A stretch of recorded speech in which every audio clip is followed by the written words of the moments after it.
जय श्री गणेश। नमस्कार। मैं आचार्य संजय द्विवेदी। मेरे समस्त प्रबुद्ध दर्शकों का मेरे चैनल पर हार्दिक स्वागत है। प्रिय दर्शकों, आज मैं मकर राशि का अप्रैल 2025 का मासिक राशिफल लेकर आपके सम्मुख उपस्थित हूं। अप्रैल माह में जो ग्रहों की स्थितियां हैं तथा जो ग्रहों के परिवर्तन होंगे वो इस माह में आपको किस प्रकार का लाभ देने जा रहे हैं, किन भावों में प्रबलता आएगी, आपको कितना लाभ मिलेगा, अथवा कहीं पर कोई समस्या या अवरोध है या कोई अवरोध आ सकता है या कोई समस्या आ सकती है, उसका क्या निराकरण। संपूर्ण विश्लेषण मैं पूर्ण तर्क के साथ करने जा रहा हूं। प्रिय दर्शकों, इस राशिफल को आप अपने लग्न तथा राशि दोनों के अनुसार देख सकते हैं। मकर राशि के लिए यदि हम अवलोकन करें तो आपके तृतीय भाव में जहां पर सूर्य, बुध, शुक्र, राहु के साथ गोचर कर रहे हैं, वहां पर शनि का भी गोचर हो चुका होगा। शनि जो आपके लग्नेश तथा धन के स्वामी हैं, उनका गोचर आपके तृतीय भाव में आरंभ हो चुका होगा। इस प्रकार से पंचग्रही योग आपके तृतीय भाव में बनेगा। आपके पंचम भाव में गुरुदेव बृहस्पति का गोचर चल रहा है। यहाँ पर प्रारंभिक समय में चंद्रमा भी होंगे। आपके षष्ठम भाव में मंगल का गोचर चल रहा है, जो मार्गी हो चुके हैं। तो आपके नवम भाव में केतु का गोचर चल रहा होगा। इस माह में पहला परिवर्तन मंगल का है, जो मंगल 4 अप्रैल को राशि परिवर्तन करके आपके सप्तम भाव में प्रवेश करेंगे। इसी प्रकार से 13 अप्रैल को सूर्यदेव का राशि परिवर्तन आपके तृतीय भाव से चतुर्थ भाव में सूर्यदेव की उच्च राशि में इनका प्रवेश होगा। 7 अप्रैल को बुध वक्री से मार्गी हो जाएंगे तथा 14 अप्रैल को शुक्राचार्य भी वक्री से मार्गी हो जाए।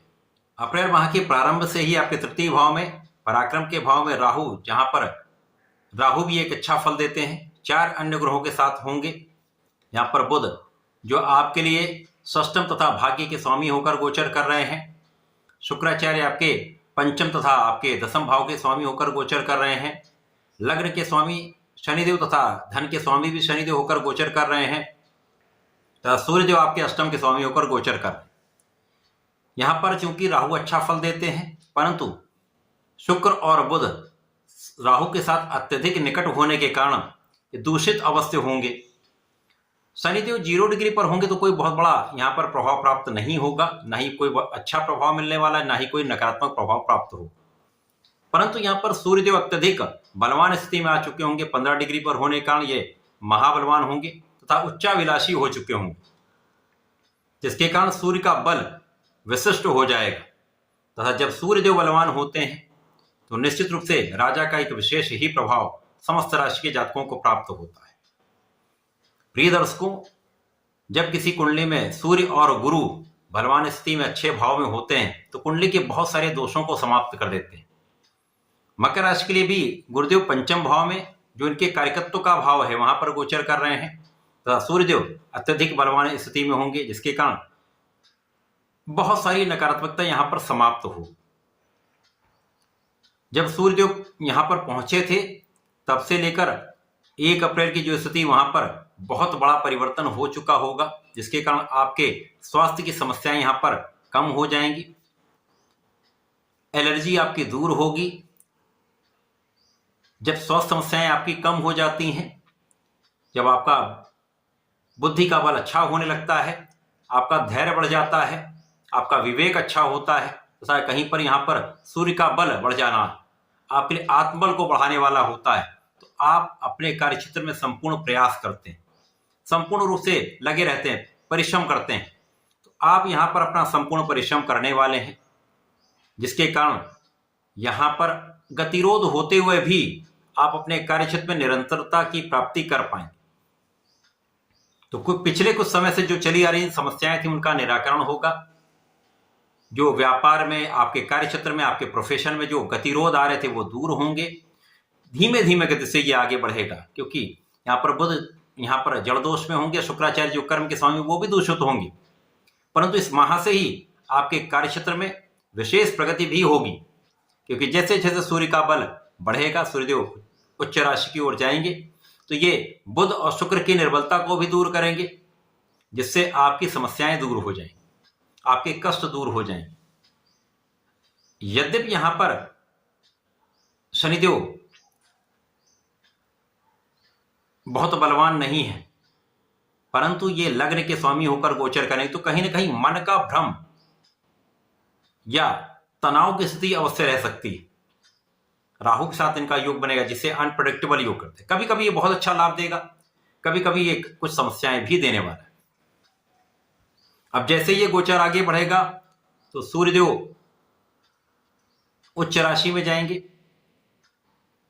शनि का बल बढ़ेगा, शनि के पॉइंट्स बढ़ेंगे, राहु निर्बल होंगे, राहु द्वितीय भाव की ओर गमन करेंगे तो ये 2 डिग्री से 0 डिग्री की ओर इनका प्रस्थान होगा, मृत अवस्था की ओर इनका गमन होगा। तो निश्चित रूप से आप बलवान स्थिति में आने वाले हैं। जब तक राहु के सीधे प्रभाव में ये ग्रह हैं तब तक तो नकारात्मकता मिलेगी, परंतु जब ये विपरीत दिशा में दोनों ग्रह जाने लगेंगे, ये राहु से विपरीत दिशा में ग्रह गोचर करने लगेंगे तो समस्याएं कम होने लगेंगी। अब यहां पर 4 अप्रैल को मंगल जो अभी तक आपके षष्ठम भाव में गोचर करें, जिसके कारण कुछ विवाद की स्थिति बनी हुई है, कुछ ऋण बढ़ा हुआ है, अनावश्यक यहाँ पर स्वास्थ्य समस्याएं आपको कष्ट दे रही थी, वो दूर हो जाएंगी।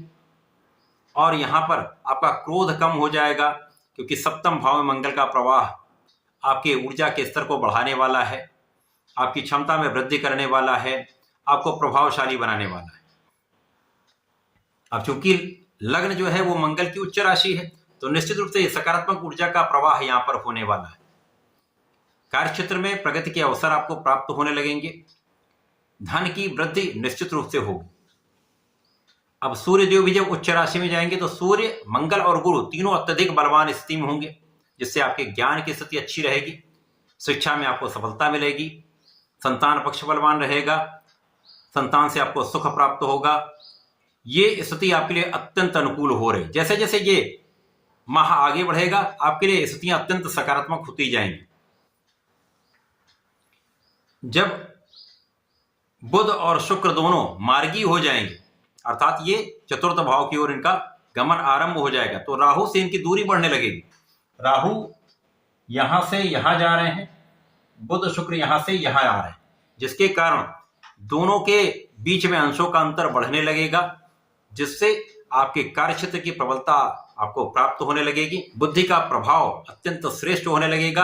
अब यहां पर गुरु का धैर्य, गुरु का ज्ञान, विवेक तथा बुद्धि का बल आपको श्रेष्ठ प्रभाव देने वाला है, जिसके कारण आपके क्षेत्र में आपको संपूर्ण सफलता भी मिलेगी, धन का विशेष लाभ भी प्राप्त होने लगेगा।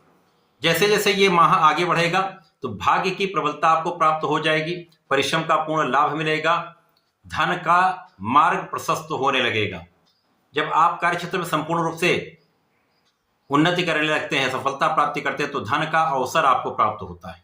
प्रोफेशन में नए नए कॉन्ट्रैक्ट मिलते हैं, जिससे धन वृद्धि होती है, आपके व्यापार में विस्तार होता है, जिससे आपकी धन की वृद्धि होती है। तो ये निश्चित रूप से इस माह के अंत तक आपको प्राप्त होने वाला है। तो अप्रैल माह प्रारंभिक समय में कुछ गतिरोध देगा, कुछ समस्याएं देगा, परंतु जैसे जैसे ये स्थिति आगे बढ़ेगी आपके लिए धन का मार्ग भी प्रशस्त होगा, शिक्षा सफलता मिलेगी, संतान पक्ष बलवान रहेगा, कार्य क्षेत्र में आपकी निरंतरता आपको लाभ देगी तथा आपके लग्न की समस्याएं दूर होंगी, आप अत्यंत प्रभावी रहेंगे। पूरे माह में आपको नियमित रूप से भगवान भोलेनाथ की आराधना करनी चाहिए, नमः शिवाय पंचाक्षर मंत्र का जप करना चाहिए। प्रत्येक शनिवार भगवान भोलेनाथ पर जलार्चन करें, काले तिल का अर्पण करें, विशेष लाभ प्राप्त होगा, क्योंकि यहां से आपकी 7.5 भी समाप्त हो जाएगी इस माह से, तो आपके बंधन जो है वो ओपन हो जाएंगे, आप पूर्ण रूप से सकारात्मक रूप से आगे बढ़ने लगेंगे, संपूर्ण लाभ भी प्राप्त करेंगे, बड़ी सफलता की प्राप्ति करेंगे। तथा संध्या के समय ओम प्राम प्रीम प्रोम सा शनिश्चराय नमः का एक माला का जप अवश्य करें, संपूर्ण लाभ आपको प्राप्त होगा। तो ऐसा करके इसका लाभ लें। धन्यवाद, नमस्कार।